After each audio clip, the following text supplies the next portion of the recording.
باب وربائبکم اللاتی فی حجورکم من نسائکم اللاتی دخلتم بہن، اور تمہاری بیویوں کی بیٹیاں وہ جو تمہاری پرورش میں ہے یا تمہاری گودوں میں ہے، من نسائکم تمہاری عورتوں میں سے، اللاتی دخلتم بہن وہ جن کے ساتھ تم نے دخول کیا. وقال ابن عباس، اور ابن عباس کہتے ہیں الدخول والمسیس واللماس هو الجماع. دخول کا معنی، مسیس کا معنی، لماس کا معنی جماع ہے، یعنی یہ سارے ڈفرنٹ ورڈز ہیں ایک ہی مقصد کے لیے. ومن قال بنات ولدها، اور جس نے کہا کہ بیٹیاں اس کے بیٹے کی، من بناتی ہی اس کی بیٹیوں کی طرح ہیں، فی التحریم حرمت میں، لقول النبی صلی اللہ علیہ وسلم نبی صلی اللہ علیہ وسلم کے اس قول کے مطابق، لام حبیبہ ام حبیبہ سے، لا تعرضن علی بناتکن ولا اخواتکن، کہ نہ تم پیش کرو مجھ پر اپنی بیٹیاں اور نہ اپنی بہنیں. وکذالک حلائل ولد الابناء، اسی طرح بہویں یعنی بیٹوں کے بیٹے کی بیویاں، یعنی حلائل کا مطلب بیویاں، ولد بیٹے کی، الابناء بیٹوں کی یعنی پوتے کی بیوی، یہ مطلب. ہن حلائل الابناء، وہ بھی بہوؤں کے قائم مقام ہے. وہل تسمى الربیبۃ، اور کیا ربیبہ کو ربیبہ کہا جائے گا، وان لم تکن فی حجرہ، اگر وہ اس شخص کے زیر پرورش نہ ہو، یعنی ایک مرد کے زیر پرورش بیوی کی پہلی بیٹی نہیں ہے تو کیا پھر بھی وہ ربیبہ کہلائے گی. ودفع النبی صلی اللہ علیہ وسلم ربیبۃ لہ، اور نبی صلی اللہ علیہ وسلم نے سپرد کر دیا اپنی ربیبہ کو، یعنی ام سلمہ کی بیٹی کو جس کا نام درہ بتایا جاتا ہے، ایک شخص کے سپرد، الی من یکفلها، جو اس کی کفالت کرے گا. وسمى النبی صلی اللہ علیہ وسلم، اور نام رکھا نبی صلی اللہ علیہ وسلم نے، ابن ابنتہ ابنا، اپنی بیٹی کے بیٹے کا نام بیٹا رکھا، یعنی اس کو بیٹا کہہ کے پکارا، حسن اور حسین رضی اللہ عنہ کو. تو یہاں پر امام بخاری نے ان عبارات میں 3 مسائل بیان کیے ہیں. نمبر 1 کہ دخول کیا ہوتا ہے. نمبر 2 بنات الاولاد بھی بنات کے حکم میں ہے، یعنی اولاد کی بیٹیاں، بیٹوں کی بیٹیاں یا بیٹیوں کی بیٹیاں وہ کیا ہیں، اپنی بیٹیوں کی طرح، یعنی نواسی اور پوتی بھی بیٹی ہی ہوتی ہے، یہ بیٹی کے حکم میں ہوتی ہے. تیسری بات یہ کہ ربیبہ کس کو کہتے ہیں، ٹھیک ہے، ربیبہ کی حرمت کے بارے میں بات ہوئی ہے، اور یہ کہ اس کا زیر پرورش ہونا شرط نہیں. کیا کہا گیا، ربیبہ کا زیر پرورش ہونا لازم نہیں. ربیبہ بیوی کی اس بیٹی کو کہتے ہیں جو پہلے خاوند سے ہو، خواہ وہ دوسرے خاوند کی پرورش میں ہو یا نہ ہو. اور یہاں پر جو حجورکم کہا، یہ عادتاً کہا کیونکہ عام طور پر عورت جو ہے وہ اپنے بچے ساتھ ہی لے آتی. تو امام بخاری کیا کہتے ہیں کہ زیر پرورش ہونا شرط نہیں ہے، ربیبہ ربیبہ ہی ہوگی، کیونکہ رسول اللہ صلی اللہ علیہ وسلم نے زینب بنت ام سلمہ کو نوفل اشجعی کے حوالے کیا تھا تاکہ وہ اس کے دودھ کا بندوبست کرے. چنانچہ وہ اس بچی کو اپنے ساتھ لے گیا. پھر جب واپس آیا تو آپ نے اس کا حال پوچھا، اس نے کہا وہ اپنی رضائی ماں کے پاس ہے. تو پھر اسی کے بارے میں مشہور کر دیا گیا تھا، اسی ربیبہ کے بارے میں کہ آپ صلی اللہ علیہ وسلم اس سے نکاح کرنے والے ہیں. تو یہ ربیبہ آپ کے گھر میں تو نہیں تھی، وہ تو کہیں اور پل رہی تھی. تو گھر میں نہ بھی ہو، ربیبہ ربیبہ ہی ہوتی ہے، یہ مطلب ہے. حدثنا الحمیدی حدثنا سفیان حدثنا ہشام عن ابیہ عن زینب عن ام حبیبہ، زینب ام حبیبہ سے روایت کرتی ہیں، قالت وہ کہتی ہیں، قلت یا رسول اللہ، میں نے کہا اے اللہ کے رسول، هل لک فی بنت ابی سفیان، کیا آپ کی کچھ خواہش ہے ابو سفیان کی بیٹی کے معاملے میں، یعنی حمنہ جو تھی. قال فافعل، کہا کہ کیا میں ایسا کرنے والا ہوں. ماذا قلت، جو میں نے کہا. تنکحو، آپ نکاح کریں گے. قال اتحبین، آپ نے فرمایا کیا تم پسند کرو گی. قلت لست لک بمخلیۃ، کہ میں آپ کے لیے اکیلی تھوڑی ہوں. واحب من شرکنی فیک اختی، اور میں چاہتی ہوں کہ جو آپ کے معاملے میں میری شریک ہو وہ میری بہن ہی ہو. قال انها لا تحل لی، آپ نے فرمایا وہ میرے لیے حلال نہیں. قلت بلغنی انک تخطب، میں نے کہا کہ مجھے بات پہنچی ہے کہ آپ نکاح کا پیغام بھیج رہے ہیں. قال ابنۃ ام سلمۃ، کیا تمہارا اشارہ ام سلمہ کی بیٹی کی طرف ہے؟ قلت نعم، میں نے کہا ہاں. قال لو لم تکن ربیبتی، آپ نے فرمایا اگر وہ میری ربیبہ بھی نہ ہوتی، ما حلت لی، تب بھی وہ میرے لیے حلال نہیں تھی. ابھی تو وہ میری ربیبہ ہے اس لیے حلال نہیں، نہ ہوتی تب بھی حلال نہیں. اردعتنی و اباہا ثویبۃ، دودھ پلایا مجھے اور اس کے باپ کو ثویبہ نے. فلا تعرضن علی بناتکن ولا اخواتکن، میرے سامنے اپنی بیٹیاں اور اپنی بہنیں پیش مت کرو.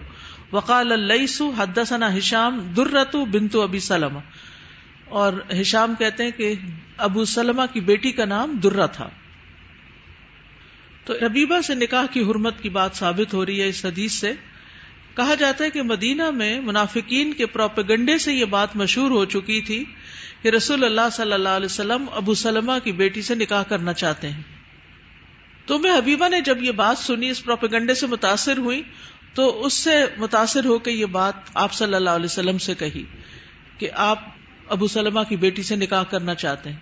تو آپ نے وضاحت کی کہ وہ تو میرے لیے حلال ہی نہیں، اور اس کی دو وجوہات بتائیں. کون کون سی؟ ایک تو ربیبہ ہے اور دوسری رضائی بھائی کی بیٹی ہے، رضائی بھتیجی ہے. اور پھر امام بخاری نے یہاں روایت سے یہ ثابت کیا ہے کہ اس کا نام درہ تھا. ٹھیک ہے، کچھ نے ان کا نام زینب بتایا، لیکن ان کا نام زینب نہیں، درہ ہے. باب وَأَن تَجْمَعُوا بَيْنَ الْأُخْتَيْنِ إِلَّا مَا قَدْ سَلَفَ، اور یہ بھی حرام ہے کہ تم جمع کرو دو بہنوں کو مگر جو پہلے ہو چکا، یعنی دو بہنیں ایک نکاح میں اکٹھی نہیں کی جا سکتی. حدثنا عبداللہ بن یوسف حدثنا اللیث عن عقیل عن ابن شہاب ان عروۃ بن الزبیر اخبرہ ان زینب بنت ابی سلمۃ اخبرتہ، زینب بنت ابی سلمہ نے ان کو خبر دی، ان ام حبیبہ قالت، کہ ام حبیبہ کہتی ہیں، قلت میں نے کہا یا رسول اللہ انکح اختی بنت ابی سفیان، اللہ کے رسول میری بہن ابو سفیان کی بیٹی سے نکاح کر لیجئے. قال وتحبین، کیا تم پسند کرتی ہو؟ قلت نعم لست لک بمخلیۃ، میں نے کہا جی ہاں، میں آپ کے لیے اکیلی تھوڑی ہوں. واحب من شارکنی فی خیر اختی، اور زیادہ پسند ہے مجھے کہ میرے ساتھ خیر میں میری بہن شریک ہو.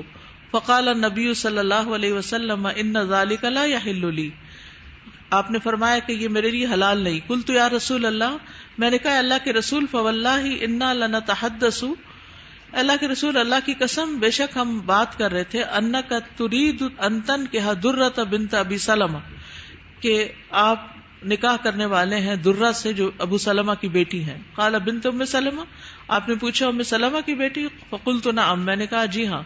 قال فواللہ لو لم تکن فی حجری ما حلت لی، کہ اگر وہ میری گود میں نہ بھی ہوتی، یعنی میری زیر پرورش، تو میرے لیے حلال نہیں تھی. انہا لبنت اخی، وہ تو میرے بھائی کی بیٹی ہے، من الرضاعت، رضاعت کے نسبت سے. اردعتنی و ابا سلمۃ ثویبۃ، مجھے اور ابو سلمہ کو ثویبہ نے دودھ پلایا. فلا تعرضن علی بناتکن ولا اخواتکن، مجھ پر اپنی بیٹیاں اور بہنیں پیش نہ کرو. تو اس حدیث سے دو بہنوں کے جمع کرنے کی حرمت سمجھ میں آتی ہے، یعنی بہنیں خواہ حقیقی ہوں، خواہ باپ کی طرف سے ہوں، خواہ ماں کی طرف سے ہوں، خواہ نسب سے ہوں، خواہ رضاعت سے، کسی بھی صورت میں دو بہنیں اکٹھی نہیں ہو سکتی. ہاں یہ ہے کہ اگر ایک کی وفات ہو گئی یا طلاق ہو گئی تو عدت گزرنے پر دوسری بہن سے نکاح جائز ہوگا، عدت کے دوران نہیں. حدیث میں آتا ہے کہ فیروز دہلمی جو تھے جب مسلمان ہوئے تو ان کے نکاح میں دو بہنیں تھیں. انہوں نے کہا اللہ کے رسول میرے ہاں دو بہنیں ہیں. تو رسول اللہ صلی اللہ علیہ وسلم نے فرمایا کہ ان میں سے ایک کو طلاق دے دو، دو بہنیں ایک گھر میں نہیں ہو سکتی. اور امام بخاری کی حدیث سے بھی کیا پتہ چلتا ہے کہ آپ نے کیا فرمایا کہ تم اپنی بہنوں اور بیٹیوں سے نکاح کی پیشکش نہ کرو، یعنی بہن بھی اور بیٹی بھی جمع نہیں ہو سکتی، ماں بیٹی ایک گھر میں جمع نہیں ہو سکتی. اور دو بہنوں کا نکاح ایک جگہ کرنا بالاتفاق حرام ہے. باب لا تنکح المرأۃ علی عمتها، نہ نکاح کر کے دی جائے گی عورت اپنی پھپھی کے اوپر، یعنی پھپھی بھتیجی کو بھی جمع کرنے کی حرمت ہے. اسی طرح خالہ اور بھانجی بھی، ایسا کرنا حرام ہے. حدثنا عبدان اخبرنا عبداللہ اخبرنا عاصم عن الشعبی سمع جابر رضی اللہ عنہ قال نہى رسول اللہ صلی اللہ علیہ وسلم ان تنکح المرأة علی امتها. منع کیا رسول اللہ صلی اللہ علیہ وسلم نے کہ نکاح کیا جائے عورت کا اس کی پھپھی پر، او خالتها یا اس کی خالہ پر. وقال داود وابن عون عن الشعبی عن ابی ہریرہ. حدثنا عبداللہ ابن یوسف اخبرنا مالک عن ابی الزناد عن الاعرج عن ابی ہریرہ رضی اللہ عنہ ان رسول اللہ صلی اللہ علیہ وسلم قال رسول اللہ صلی اللہ علیہ وسلم نے فرمایا لا یجمع بین المرأة وعمتها، نہ جمع کی جائے گی عورت اپنی پھپھی کے ساتھ، ولا بین المرأة وخالتها، اور نہ کوئی عورت اپنی خالہ کے ساتھ، یعنی ایک گھر میں جمع کی جائے گی. حدثنا عبدان اخبرنا عبداللہ قال اخبرنی یونس عن الزہری قال حدثنی قبیصة بن ذؤیب انہ سمع ابا ہریرہ یقول. قبیصہ بن ذؤیب کہتے ہیں کہ انہوں نے ابو ہریرہ سے سنا، وہ کہتے تھے نہى النبی صلی اللہ علیہ وسلم، نبی صلی اللہ علیہ وسلم نے روکا ہے، ان تنکح المرأة، کہ عورت سے نکاح کیا جائے، علی امتها، اس کی پھپھی پر، والمرأة وخالتها، اور عورت اور اس کی خالہ اکٹھی کی جائیں. فنرى خالة ابیہا بتلک المنزلۃ، ہم دیکھتے تھے کہ اس کے باپ کی خالہ بھی اسی کی جگہ پر ہے. ٹھیک ہے، خالة ابیہا بھی یعنی اپنی خالہ ہو یا باپ کی خالہ ہو، سب ایک ہی مقام پر ہیں. لأن عروة حدثني عن عائشة قالت حرموا من الرضاعة ما يحرم من النسب. اور حضرت عائشہ کہتی ہیں کہ حرام قرار دو رضاعت کی وجہ سے بھی جو حرام قرار دیا جاتا ہے نسب کی وجہ سے، یا حرام ہوتا ہے نسب کی وجہ سے.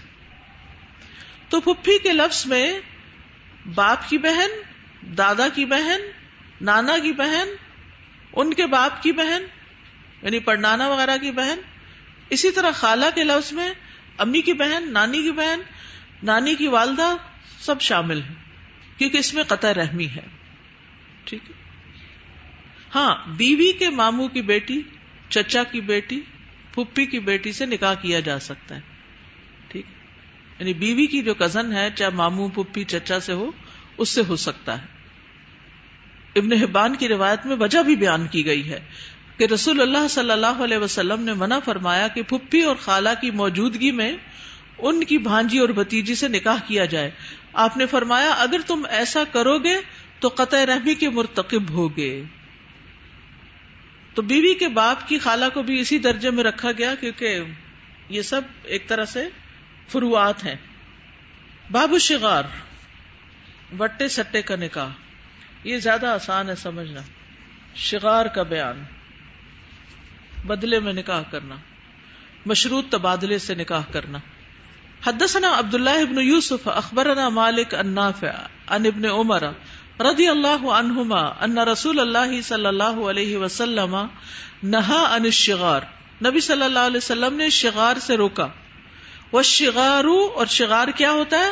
ان یزوج الرجل ابنتہ، کہ نکاح کر کے دے کوئی شخص اپنی بیٹی کا کسی شخص کو، الا ان یزوجہ الآخر ابنتہ، اس شرط پر کہ سامنے والا شخص بھی اپنی بیٹی کا نکاح اس سے کر دے گا. یعنی یہ بھی بیٹی دے رہا ہے، وہ بھی بیٹی دے رہا ہے، یا یہ بہن دے رہا ہے، وہ بھی اپنی بہن دے رہا ہے. لیس بینہما صداق، اور ان کے درمیان کوئی مہر نہیں. یعنی ایک مرد کو جب کسی عورت سے شادی کرنا ہوتی ہے تو اس کو کیا دینا ہوتا ہے؟ مہر. اب یہاں وہ کہہ رہا ہے کہ میں تمہاری بیٹی سے نکاح کرنا چاہتا ہوں، ٹھیک ہے، اور اس کے مہر کی جگہ اپنی بیٹی تمہارے نکاح میں دے دیتا ہوں، نہ تم مہر دو نہ میں دوں. اسی طرح بھائی، ٹھیک ہے، بھائی اگر بہن کا نکاح اسی طرح کر دے کہ میں اپنی بہن کا نکاح تم سے کرتا ہوں، تم اپنی بہن کا مجھ سے کر دو. تو ابن عمر کہتے ہیں کہ رسول اللہ صلی اللہ علیہ وسلم نے فرمایا نکاح شغار اسلام میں نہیں ہے، نکاح شغار اسلام میں نہیں ہے. اور یہ کہا جاتا ہے کہ حق کے مہر کی قید اتفاقی ہے، اصل جو ہے وہ شرط لگانا ہے تبادلہ نکاح کی کہ میں اپنی بیٹی کا نکاح صرف اس وقت کر کے دوں گا جب بدلے میں تم بھی یہ نکاح کر کے دو گے. یہ ہوتا نکاح شگار. مہر کی شرط اتفاقی یا اضافی ہے، یعنی خواہ اس میں حق مہر کی تعیین ہو یا نہ ہو. عباس بن عبداللہ بن عباس نے عبد الرحمن بن حکم سے اپنی بیٹی کا نکاح کیا اور عبد الرحمن نے اس کے ساتھ اپنی بیٹی کا نکاح کر دیا. ان دونوں نے حق مہر بھی مقرر کیا تھا. تو معاویہ رضی اللہ عنہ نے مروان بن حکم کی طرف سے ایک مکتوب کے ذریعے سے ان دونوں کے درمیان تفریق کرا دی اور لکھا کہ یہی وہ شغار ہے جس سے رسول اللہ صلی اللہ علیہ وسلم نے منع کیا تھا. اگر اتفاقی طور پر ایسا ہو جائے تو ٹھیک ہے، یعنی اس میں شرط نہیں ہے. اس کی وجہ یہ ہے کہ اس نکاح کو اس لیے ناپسندیدہ قرار دیا گیا ہے کہ بعض اوقات ایک لڑکی کا گھر اجڑتا ہے تو دوسری کا لازمی اجڑتا ہے. اس کو شوہر طلاق دے کے یا ویسے ہی نکال دیتا ہے گھر سے تو دوسری لڑکی ہنستی بستی بلا وجہ صرف اس وجہ سے کہ ان کی بیٹی واپس آئی ہے اس کو بھی میکے بھیج دیا جاتا ہے. اس لیے اس کی کراہت ہے. جی السلام علیکم وبرکاتہ. استاذہ یہ تو ہمارے معاشرے میں بہت عام ہے، بٹے سٹے کی شادی کہیں بھی دیکھ لیں، کسی بھی لیول پہ دیکھ لیں نا استاذہ، یہ تو بہت عام ہے. اس کا تو شعور ہی نہیں دلوایا گیا. تو پہلی دفعہ ہمیں اس چیز کی سمجھ آئی ہے، تو اس کو تو ہمارے نصاب میں خاص طور پہ ہونا چاہیے تاکہ اس کا شعور آئے عام پبلک میں. جی شعور تو بہت سی چیزوں کا دینے کی ضرورت ہے، لیکن اس وقت آپ پہ بھی پڑھنا بوجھل ہو رہا ہے. نیند آ رہی ہے آپ کو کہ ہمارا تو یہ مسئلہ نہیں، لیکن بعض اوقات آپ کا مسئلہ نہیں تو پڑھا ہوا کبھی ضائع نہیں جاتا، کسی اور کا مسئلہ حل کرنے میں کام آ جاتا ہے علم. جو حدیث میں آیا ہے نا کہ نکاح شغار کی جو ممانت ہے، تو جو حدیث کا آخری حصہ ہے لیس بینہما صداق، ظاہر یہ لگ رہا ہے کہ جو حکم کی جو حرمت ہے یعنی جو حرام قرار دیا گیا ہے اس کی جو علت بیان کی جا رہی ہے وہ یہ ہے کہ حق مہر نہیں دیا گیا.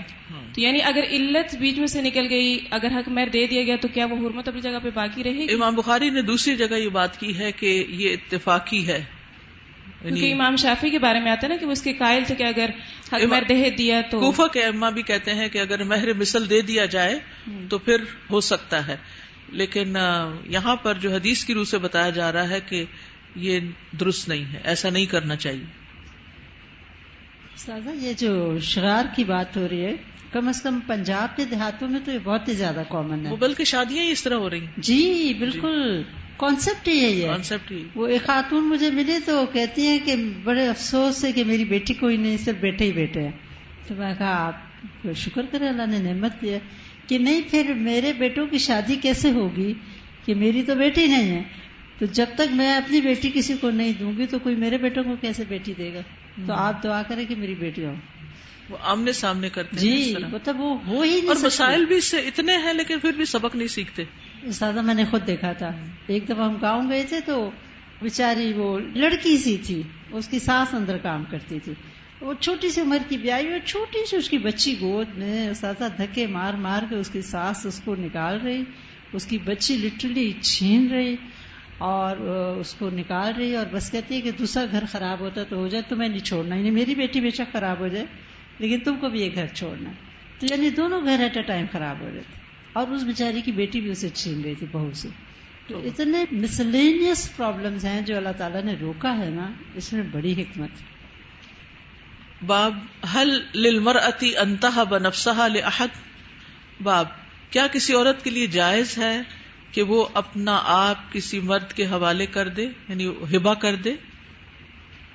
تو یاد رکھیے کہ ہبہ کے ذریعے نکاح صرف رسول اللہ صلی اللہ علیہ وسلم کے لیے خاص ہے، یہ آپ کا خاصہ ہے. صرف ہبہ سے نکاح نہیں ہوتا، یعنی جب تک لفظ نکاح یا وہ جو نکاح پڑھایا جاتا ہے ایجاب قبول نہ ہو، اور ولی اور مہر اور یہ سب کچھ. تو جمہور علماء کے نزدیک ایسا نکاح صحیح نہیں، کیونکہ حق کے مہر کے بغیر صرف ہبہ سے نکاح ہونا رسول اللہ صلی اللہ علیہ وسلم کے لیے. حدثنا محمد بن السلام حدثنا ابن فضیل حدثنا ہشام عن ابیہ قال كانت خولۃ بنت حکیم من اللائي وهبن انفسهن للنبی صلی اللہ علیہ وسلم.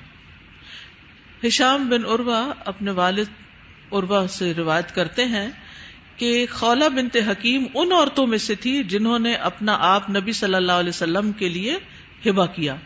فقالت عائشہ اما تستحی المرأة، تو حضرت عائشہ کہتی ہیں کہ عورت کو شرم نہیں آتی ان تہب نفسها، کہ وہ اپنے نفس کو ہبہ کر دیتی ہے للرجل، مرد کے. فلما نزلت، تو جب یہ آیت نازل ہوئی ترجی من تشاء منہن، کہ آپ مؤخر کر دیں ان میں سے جس کو چاہیں. قلت یا رسول اللہ، میں نے کہا اللہ کے رسول، ما ارا ربک الا یسارع فی ہواک، میں دیکھتی ہوں کہ آپ کا رب آپ کی خواہش بہت جلد پوری کر دیتا ہے. رواہ ابو سعید المؤدب و محمد بن بشر و عبدہ عن ہشام عن ابیہ عن عائشہ یزید بعضهم علی بعض. تو اس میں روایت میں تھوڑا بہت آگے پیچھے اضافہ بھی ہے. تو یہ بات نبی صلی اللہ علیہ وسلم کے لیے خاص ہے. اللہ تعالیٰ نے رسول اللہ صلی اللہ علیہ وسلم کو 3 قسم کی عورتوں سے نکاح کی اجازت دی تھی. ان میں سے تیسری قسم ان عورتوں کی تھی جو اپنے آپ کو بذات خود آپ سے نکاح کے لیے پیش کر دیں. اور اگر اپنا نفس ہبہ کرنے والی کوئی عورت آپ کو پسند آ جائے تو اس کا حق مہر کچھ نہیں ہوگا. ٹھیک ہے، ہبہ کیا ہے؟ ایک گفٹ ہے، اس میں بدلے میں کوئی چیز نہیں ہے، اور نہ ولی کی اجازت کی ضرورت ہے اور نہ گواہوں کی ضرورت ہے. عورت کا اپنا نفس ہبہ کرنا ہی اس کا نکاح سمجھا جائے گا. تو ایسی عورتوں کے متعلق حضرت عائشہ نے تبصرہ کیا. تو ایک روایت میں آتا ہے، حضرت عائشہ کہتی ہے کہ مجھے ان عورتوں پر غیرت آتی تھی جو اپنے آپ کو رسول اللہ صلی اللہ علیہ وسلم کے لیے ہبہ کر دیتی. میں کہتی بھلا یہ کیا بات ہوئی کہ کوئی عورت اپنے آپ کو کسی کو ہبہ کر دے. تو اللہ تعالیٰ نے یہ آیت نازل کی کہ یہ رعایت صرف آپ کے لیے ہے، یعنی نبی صلی اللہ علیہ وسلم، خالصۃ لک من دون المؤمنین، دوسرے مسلمانوں کے لیے یہ رعایت نہیں ہے. عام عورتوں کے لیے تو کئی شرائط ہیں نکاح کی، اس میں ولی کا ہونا، اس میں گواہوں کا ہونا، اس میں حق مہر کا ہونا، اس میں ایجاب و قبول ہونا، اس کے بغیر نکاح نہیں ہوتا. باب نکاح المحرم، احرام والے کا نکاح، یعنی کیا حالت احرام میں نکاح ہو سکتا ہے یا نہیں. حدثنا مالک بن اسماعیل اخبرنا ابن عیینہ اخبرنا عمرو حدثنا جابر بن زید قال انبأنا ابن عباس رضی اللہ عنہما تزوج النبی صلی اللہ علیہ وسلم وهو محرم، نبی صلی اللہ علیہ وسلم نے نکاح کیا اور وہ محرم تھے. یہ کس کی روایت ہے؟ ابن عباس کی. لیکن آگے جا کے پتہ چلتا ہے کہ اس میں اختلاف ہے. حالت احرام میں نکاح کے جواز میں اختلاف ہے. ایک روایت میں کہ رسول اللہ صلی اللہ علیہ وسلم نے بحالت احرام حضرت میمونہ سے نکاح کیا اور شب زفاف کے وقت آپ احرام کی پابندیوں سے آزاد تھے، احرام کھل چکا تھا. اور میمونہ رضی اللہ عنہا کی وفات جو تھی اسی مقام پر ہوئی تھی جہاں ان کا نکاح ہوا تھا. ایک دوسری روایت میں یہ نکاح عمرۃ القضاء کے موقع پر ہوا تھا. تو امام بخاری نے اس کے ممانعت میں کوئی حدیث پیش نہیں کی، لیکن اصل بات یہ ہے کہ احرام والا نہ خود نکاح کر سکتا ہے نہ کسی دوسرے کا کروا سکتا ہے. اور اس بارے میں ہم دیکھتے ہیں حضرت عثمان رضی اللہ عنہ کی روایت ہے، رسول اللہ صلی اللہ علیہ وسلم نے فرمایا احرام والا آدمی خود اپنا نکاح نہ کرے نہ کسی دوسرے کا نکاح کرے، نہ ہی پیغام نکاح بھیجے. یعنی احرام کی پابندیوں میں سے ایک پابندی کیا ہے کہ پیغام نکاح نہ بھیجے. پھر دوسری روایت میں حضرت میمونہ کا خود اپنا بیان ہے کہ جب رسول اللہ صلی اللہ علیہ وسلم نے مجھ سے شادی کی تو اس وقت ہم دونوں مقام میں صرف میں حلال تھے. حضرت میمونہ کیا کہتی ہیں کہ ہم حلال تھے، احرام کی حالت میں نہیں تھے. احرام کی حالت میں تو خلوت اس طرح ہو بھی نہیں سکتی تھی. ابو رافع جو ان دونوں کے درمیان قاصد تھے، ان کا بیان ہے کہ رسول اللہ صلی اللہ علیہ وسلم نے جب میمونہ رضی اللہ عنہا سے نکاح کیا تو آپ حلال تھے، شب زفاف کے وقت بھی حلال تھے، اور میں ان دونوں کے درمیان قاصد تھا. اب قاصد کی گواہی بھی ہے، حضرت میمونہ صاحب معاملہ کی گواہی بھی ہے، اور احرام کی پابندیوں کو بھی ہم جانتے ہیں. تو اس لیے یہ ابن عباس کا وہم ہو سکتا ہے. ٹھیک ہے، جسے سعید ابن مسیب فرماتے ہیں کہ ابن عباس کو وہم ہو گیا ہے. وہ کہتے ہیں کہ رسول اللہ صلی اللہ علیہ وسلم نے میمونہ رضی اللہ عنہا سے حالت احرام میں شادی کی. کچھ کہتے ہیں کہ نہیں، میمونہ ان کی خالہ تھی، ان کا حال وہ زیادہ جانتے تھے، لیکن یزید بن اسم کی بھی خالہ تھی. تو انہوں نے بیان کیا ہے، یعنی یزید بن اسم نے، کہ رسول اللہ صلی اللہ علیہ وسلم نے میمونہ رضی اللہ تعالی عنہا سے نکاح بحالت حلال کیا تھا، حرام نہیں. ٹھیک ہے، ہو سکتا ہے کہ ابن عباس کے نزدیک تقلید حدیث ہے، آدمی محرم بن جاتا ہو. جب انہوں نے رسول اللہ صلی اللہ علیہ وسلم کو دیکھا کہ آپ نے اپنی قربانیوں کو ہار پہنا دیے ہیں تو اس سے قیاس کر لیا کہ آپ محرم ہیں، حالانکہ اس وقت آپ نے ابھی احرام نہیں پہنا تھا. ابن حجر لکھتے ہیں کہ حضرت عمر اور حضرت علی نے ایک مرد اور عورت کو الگ الگ کر دیا تھا جنہوں نے احرام کی حالت میں نکاح کیا تھا. ٹھیک ہے. تو صحیح مسلم کی روایت میں آتا ہے نبیہ بن وہب عمر بن عبید اللہ کے بارے میں کہتے ہیں کہ انہوں نے ارادہ کیا کہ اپنے بیٹے طلحہ بن عمر کی شادی شیبہ بن جبیر کی بیٹی سے کر دیں. تو انہوں نے ابان بن عثمان کی طرف پیغام بھیجا کہ وہ بھی آئیں، اور وہ امیر الحج تھے. ابان نے کہا میں نے عثمان بن عفان رضی اللہ عنہ سے سنا، وہ کہہ رہے تھے کہ رسول اللہ صلی اللہ علیہ وسلم نے فرمایا محرم یعنی احرام باندھنے والا نہ خود نکاح کرے، نہ اس کا نکاح کرایا جائے، نہ وہ نکاح کا پیغام بھیجے. تو صحیح مسلم کی اس روایت سے پتہ چلتا ہے کہ حالت احرام میں نکاح نہیں ہوتا. ٹھیک ہے. وآخر دعوانا ان الحمد للہ رب العالمین. سبحانک اللہم وبحمدک اشہد ان لا الہ الا انت استغفرک واتوب الیک. السلام علیکم ورحمۃ اللہ وبرکاتہ.